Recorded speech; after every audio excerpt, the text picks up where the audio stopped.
question is, and so that a Nabiullah could be also Rasulullah as well.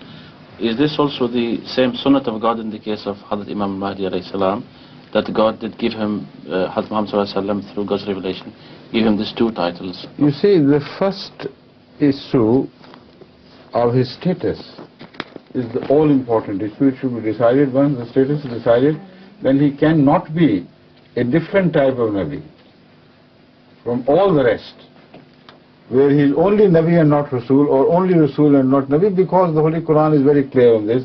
It's impossible to conceive any Nabi who is not Rasul, or any Rasul who is not Nabi.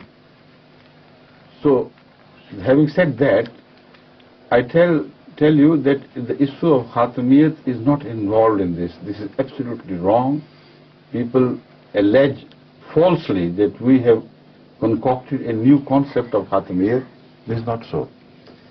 Because the issue is whether, the only issue is, whether the old Messiah, whom we prove from the Holy Quran to be dead, is referred to by the Holy Prophet to come again, or is he referred only metaphorically, and it is his title which is kept in view.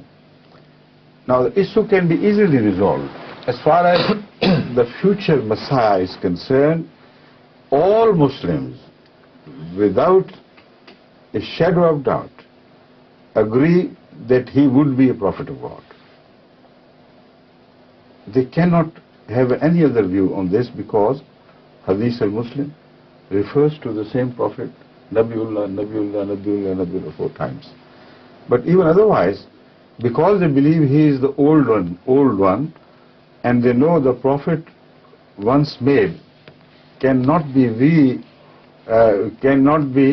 dispossessed of his title, is permanently the prophet and Rasul.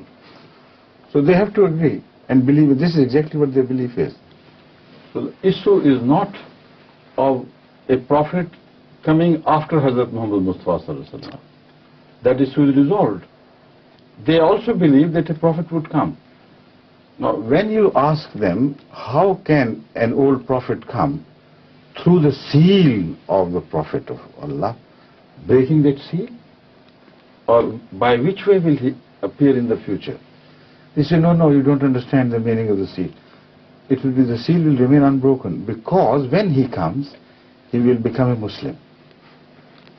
And he will become a perfect obedient servant of Hazrat Muhammad Mustafa sallallahu alaihi wasallam. As such, his being a prophet has no contradiction to the concept of Khatamiyat. This is exactly our view. The issue of old and new is irrelevant. The central point to the issue is whether a prophet would come who would hold his prophethood separate and distinct from the Ummah of Hazrat Muhammad Mustafa sallallahu alaihi wasallam, and he will remain an independent prophet as he was once an independent prophet. If he were to claim to be an independent prophet, then he would certainly be a liar. This is the issue, and this is exactly our view. The only question is whether the old person would come and become a member of the Ummah, or a member of the Ummah would be raised to a subordinate prophet. That's all the difference there is about it. Now, if we prove, as we do, from the Holy Quran, that the old prophet Jesus is dead by the absolute final declaration of the Quran, Mal Masih ibn Maryam illa Rasul, qad khalat min qabli Rusul, wa ummuhu siddiqah, kana yakulani ta'am. And then, Ma Muhammadun illa Rasul, qad khalat min qabli Rusul, afain mata aw qutilan qalabtum ala aqabikum. These are two stalwarts which would never permit anybody to claim that Jesus Christ is still alive somewhere in heaven with his bodily life. So this issue is resolved once and forever. So then why Hazrat Muhammad Mustafa sallallahu alaihi wasallam continues to refer to him as Masih al-Isa Masih ibn Maryam? It is because this is exactly the style in every language. where an old hero is mentioned. He is mentioned with all his titles and with clear significance, so that his metaphorical appearance is not misunderstood. When you say somebody is Hatam Tai, why do you say Hatam Tai and also mention the Qabila Tai? While he may belong to, he may be a Qazak or somebody else, or Ode like you are. Why should anybody say Al-Hatam Tai? Because it is the perfect complement to such a person, and similarity becomes almost complete. You don't say like Hatam Tai. Somebody is called Rustam. Well, Rustam is the personal name of a great warrior at the time of the battles with Islam during the period of Hazrat Umar. So this is a metaphorical issue. Hazrat Muhammad Mustafa Sallallahu Alaihi Wasallam pointed out that a prophet would be born from among the Ummah who will hold the title of Masih ibn Maryam like Isa ibn Maryam before, but his similarity would be so close to him that as if his name can be given to him as a title. This is the message. And this is further proved by the fact that there is another hadith which people generally do not relate to this issue, but it is very relevant.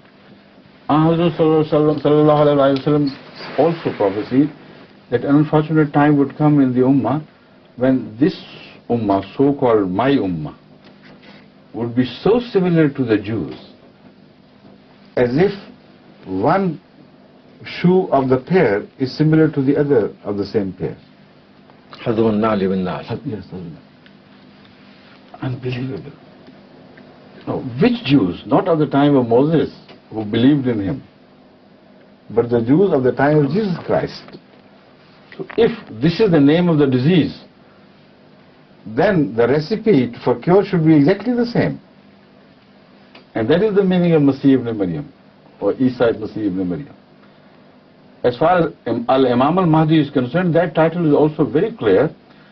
Al-Imam indicates that whoever he is, he will be appointed by God and not elected by the people of the time. And once a person is appointed by God as Imam, no one has the right to reject him. On this, all Muslims are agreed. How else can you define prophethood? Prophets possess these two prerequisites of prophethood. A prophet has to be appointed by God, and once he is appointed, nobody can reject him. So that is why it's an article of faith. You cannot reject any prophet. So Imam Mahdi, will he be rejected? Will he be permitted to be rejected? And will he not be appointed by God? So whether you call him as Ummati Nabi in the Ummah Muhammad or do not, you believe exactly in the same thing as we do. There is no difference. Understand? This is a very long answer, but I'll make it short. Because the time is over anyway. I'll try. No. Did I miss something? Yes, we know only this much, just that Messiah is the title, which indicates that somebody like him would appear. And when the word Jesus is used, it is used like in the style of every language. An old hero is given, the name of an old hero is applied to somebody who is similar to him, and there is nothing against common sense or common sense. I hope so. I hope so. And we take leave because I'm told that the time is over. So I take leave of all the audience and the viewers, and thank you so much for coming. Jazakumullah.